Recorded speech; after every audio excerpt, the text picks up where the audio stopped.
I'm Francesca Rudkin. Welcome to another Rialto channel podcast. The Pretend One is a heartwarming tale about a young female farmer whose imaginary friend of the last 20 years only realises he is in love with her when she starts to fall for a real man. Unable to face losing her, he must fight to become real himself.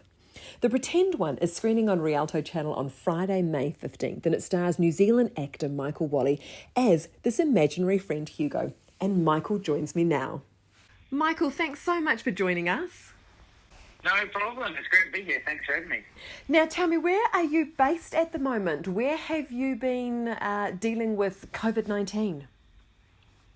So I've been dealing with COVID-19 from Melbourne, from North Melbourne. I'm currently down here doing the Harry Potter and the Cursed Child stage show, but obviously not absolutely currently because we're waiting to see what happens there with audiences and such. Well, we're kind of just holding fire until we're allowed to take the stage again. Oh, wow. How long have you been working on that for a while? I joined the cast in December and started rehearsals. I had 2 weeks of shows, so I opened and had 2 weeks worth, and then we were paused really, because we are going back. It's just a matter of when. How exciting. Who do you play? Yeah, I'm playing Ron Weasley opposite fellow Kiwi Gareth Reeves, who plays Harry Potter. Yes. Oh, how cool. So that's a bit tough. You had 2 weeks of going, okay, this is pretty neat being part of this, and then you're just at home, are you? Yeah. So we had a huge fanfare of opening for the second year cast, which includes me. There's about 5 of us who joined the cast, and had a huge run up to the opening of the show, and had 2 weeks of absolute excitement and fun, and then put that on pause for a minute, as if it was all a little dream, and we'd never really been involved. Oh no! Oh well, look, fingers crossed. I mean, is it looking promising that you might be able to open soon? It is, and I mean the good thing about the show is that it's so popular that it was already sold out. So it was just a matter of rejigging where the ticket holders can see the show once it opens again. So yeah, the really cool news is that we have a job when things start off again, and it should be maybe 6 weeks, a couple of months before we get back in the swing of things and hit the rehearsal floors again for a couple of weeks to prepare to reopen. So how have you been entertaining yourself while you've been on pause? I've actually been relatively busy, which is great. We do a lot of commercial voiceover and audiobook work. So there's been that, and creating a home booth, which was new, getting my mind around that sort of technology. And I've been creating some content at home too. With my wife, we've been doing some commercial content through an advertising agency that I worked with last year. So we've been, I reckon I've been busier than the past 6 months. Oh, anyway, that's good to hear. Good. Yeah. Hey, but look, we're here to talk about this gorgeous film you're a part of called The Pretend One, and your character Hugo. And I've got to say, it really felt like Hugo was written for you. I like to sort of think so too. I was presented with the script, but then I knew what Hugo was about, and I'd worked with the writer and director before on a couple of other projects. So they had me in mind when they were doing their redrafts once I was on board. And we of course had a lot to play. We had a lot of time and space to play when we were shooting the film itself. So I was allowed to improvise and sort of go for gold in many ways, and they kept a lot of those takes, which is really cool. So that's probably contributed to it seeming like it was made for me. What's it like playing a figment of someone's imagination?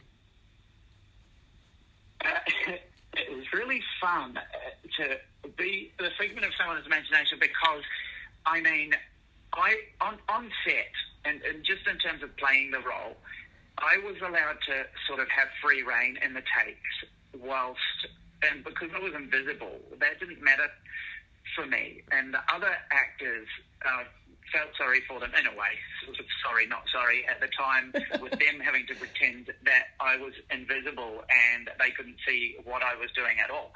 And with a comedic role, I just had a lot of fun with that. I did wonder, actually, I know that it was a short shoot and you would have all been very focused, but I did think you could have had so much fun in trying to distract your fellow actors in scenes. Absolutely, and one of my best mates, luckily, was cast as one of the other roles, just as a bit of luck. And I had a great time just mucking around with him and trying to distract him, within the realms of professionalism, of course. And that was Benedict? That was Benedict, yeah. Do you know what I loved about this film is you don't often see a lot of rural love stories come out of Australia, but also it was a breakup film too. It was a bit of both. Yeah, it's sort of billed loosely as a rom-com, but or dramedy, or whatever you want to call it. I think, it does have huge amounts of seriousness within it. You don't see a lot of rural dramedy, that's for sure. I think that's what it was such a unique standpoint to take from the writer's perspective, and that's the reason to tell it, because it's extraordinary and it came from their mind as they were writing it, through their own rural experiences and inclinations towards the fantastical nature of storytelling. You have a lovely chemistry with Charlie, who is of course your best friend in this film. Had you worked with Geraldine Hakewell before? I hadn't, only since. I worked with her on a series called Wanted, which is played, I think it's internationally now. But so we worked together since. But no, we struck it. And, the reason that we were able to jump in and just launch ourselves into the role was the way that we shot it. Going to the country and shooting on location. We weren't allowed to. We stayed on location on the cotton farm itself, because the director's friend was the farmer and owner of the cotton farm.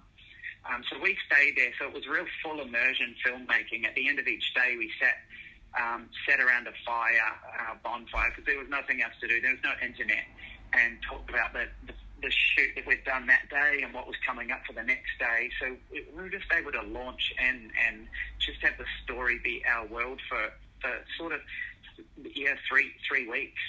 It's a very beautiful looking film as well. Michael, I'm always curious when actors are working on films, if they have an idea, if they get a sense of how it's actually going to come together on a big screen. Did you get a sense? I mean, who would have thought cotton would be so visually beautiful? I had no idea cotton would be visually beautiful, but and I could only see playback as soon as, sometimes when the director allowed me to see things that the DOP and that he was seeing. I had no idea how it would come together, but I knew the aesthetic of the director and the director of photography as well, from music videos and other commercial shoots that they've done. So I knew that they'd put it together in such a beautifully aesthetic way. Michael, you came out of drama school, you went to work with Angelina Jolie, you were in Slow West with Michael Fassbender. You died beautifully, by the way, in Slow West. Thank you. What is it that gives you a buzz when it comes to roles? Because I look at what you've done and there is such variety and sometimes such quirks with the characters. What appeals to you when it comes to, picking roles? Well, I have enjoyed variety. That's been the real spice of, sort of my career life so far. I love that. I love playing on stage, screen, commercials. With commercials, just because of the comedy, getting to exercise the comedic part of my game. But I love being able to play, and the roles that I've really enjoyed and relished in are roles that I've been able to contribute to in terms of improvisation and really playing with the director and other actors, and not just sticking to a script or some rules. So having some freedom and really paying due diligence to what the genre or game is with the pieces that I'm playing with, but also just having fun and trying to enjoy myself, put a spark in the eye, and just have fun with the other players. I grew up playing team sports, so I think that sort of translated to my theatre and film and telly career, just having a bounce with the other players and having fun that way. I think you're the first person I've spoken to who's talked about sport, team sport, being a segue into great performing in the arts. But I get where you're coming from. So look, it's been absolutely wonderful to talk to you and catch up with you. Rialto Channel is delighted to be playing The Pretend One. It's a very special film, and I really hope that you're able to get yourself back into the theatre very, very soon. Oh, I can't wait. I'm getting itchy feet to get back on that stage.